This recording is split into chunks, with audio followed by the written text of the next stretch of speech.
ಬೆಂಗಳೂರಲ್ಲಿ ಬೀದಿ ನಾಯಿ ಹಾವಳಿಗೆ ಬ್ರೇಕ್ ಹಾಕೋದಕ್ಕೆ ಜಿಬಿಎ ಪ್ಲಾನ್ ಮಾಡಿಕೊಂಡಿದೆ. ಸುಪ್ರೀಂ ಕೋರ್ಟ್ ಆದೇಶದಂತೆ ಬೀದಿ ನಾಯಿಗಳಿಗೆ ಆಶ್ರಯ ತಾಣ ನಿರ್ಮಿಸಲು ನಿರ್ಧಾರವನ್ನು ತೆಗೆದುಕೊಳ್ಳಲಾಗಿದೆ. ಜಿಬಿಎ ವತಿಯಿಂದ ಬೀದಿ ನಾಯಿಗಳ ಆಶ್ರಯ ತಾಣ ನಿರ್ಮಾಣಕ್ಕೆ ತೀರ್ಮಾನವನ್ನು ತೆಗೆದುಕೊಳ್ಳಲಾಗಿದೆ. ನೋಡಿ, ಸುಪ್ರೀಂ ಕೋರ್ಟ್ ಆದೇಶದಂತೆ ಈಗ ಬೀದಿ ನಾಯಿಗಳಿಗೆ ಆಶ್ರಯ ತಾಣ ನಿರ್ಮಿಸುವುದಕ್ಕೆ ನಿರ್ಧಾರವನ್ನು ತೆಗೆದುಕೊಳ್ಳಲಾಗಿದೆ ಜಿಬಿಎ ವತಿಯಿಂದ. ಜ್ಞಾನ ಭಾರತಿಯಲ್ಲಿ ಬೀದಿ ನಾಯಿಗಳಿಗೆ ಆಶ್ರಯ ತಾಣ ನಿರ್ಮಾಣ ಮಾಡೋದಕ್ಕೆ ಚಿಂತನೆ ನಡೀತಾ ಇದೆ.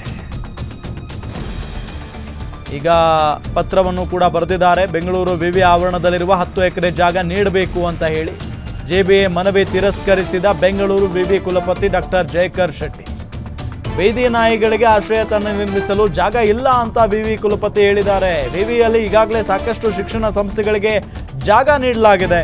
ಮೊದಲು ಜ್ಞಾನ ಭಾರತಿ ಕ್ಯಾಂಪಸ್ನಲ್ಲಿರೋ ಬೀದಿ ನಾಯಿಗಳಿಗೆ ಬ್ರೇಕ್ ಹಾಕಿ ಪಶ್ಚಿಮ ನಗರ ಪಾಲಿಕೆ ಆಯುಕ್ತರಿಗೆ ಪತ್ರ ಬರೆದಿದ್ದಾರೆ ಬೆಂಗಳೂರು ವಿವಿ ಕುಲಪತಿಗಳು. ಅಂದರೆ ಸಹಜವಾಗಿ ಹೌದು, ಒಳ್ಳೆಯ ನಿರ್ಧಾರನೇ. ಒಂದು ಶೆಡ್ ಏನೋ ನಿರ್ಮಾಣ ಮಾಡಬೇಕು, ಆಶ್ರಯ ತಾಣ ನಿರ್ಮಾಣ ಮಾಡಬೇಕು ಅನ್ನೋ ನಿಟ್ಟಿನಲ್ಲಿ ಪ್ಲಾನ್ ಇದೆ. ಬಟ್ ಜಾಗ ಬೇಕಲ್ಲ. ಈಗ ಬೆಂಗಳೂರಿನಲ್ಲಿರುವಂಥ ಎಲ್ಲ ಬೀದಿ ನಾಯಿಗಳನ್ನ ಒಂದು ಕಡೆ ಸೇರಿಸೋದು ಅಷ್ಟು ಸುಲಭನೂ ಅಲ್ಲ. ಜೊತೆಗೆ ಅವುಗಳಿಗೆ ಆಶ್ರಯ ತಾಣ ನಿರ್ಮಿಸೋದು ಕೂಡ ಸುಲಭದ ವಿಚಾರವೂ ಅಲ್ಲ. ಸೊ ಇದೆಲ್ಲದರ ನಡುವೆ ಇದೆಲ್ಲ ಓಕೆ ಅಂತ ಅಂದರೂ ಜಾಗ ಬೇಕಲ್ಲ, ಅಷ್ಟು ದೊಡ್ಡದಾದಂಥ ಜಾಗ. ಸೊ ಹಾಗಾಗಿ ಈಗ ಒಂದು ಕಡೆ ಆಶ್ರಯ ತಾಣ ನಿರ್ಮಾಣಕ್ಕೆ ಜ್ಞಾನ ಭಾರತಿಯಲ್ಲಿ ಬೀದಿ ನಾಯಿಗಳಿಗೆ ಆಶ್ರಯ ತಾಣ ನಿರ್ಮಾಣ ಮಾಡಬೇಕು ಅನ್ನೋ ನಿಟ್ಟಿನಲ್ಲಿ ಚಿಂತನೆ ನಡೀತಾ ಇದೆ. ಬಟ್ ಅದಕ್ಕೆ ಕುಲಪತಿಗಳು ಒಪ್ಕೋಬೇಕಲ್ಲ.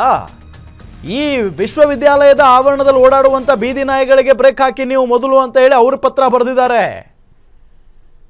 ಮುಖ್ಯ ಆಯುಕ್ತ ಪತ್ರವನ್ನು ಬರೆದಿರೋದು, ಜಿಬಿಎ ಮುಖ್ಯ ಆಯುಕ್ತರು ಪತ್ರವನ್ನು ಬರೆದಿದ್ದಾರೆ, ನಮಗೆ ಅಲ್ಲಿ ಜಾಗ ಕೊಡಿ ಅಂತ ಹೇಳಿ. ಬಟ್ ಅಲ್ಲಿ ವಿವಿ ಕುಲಪತಿಗಳು ಒಪ್ಕೊಂಡಿಲ್ಲ.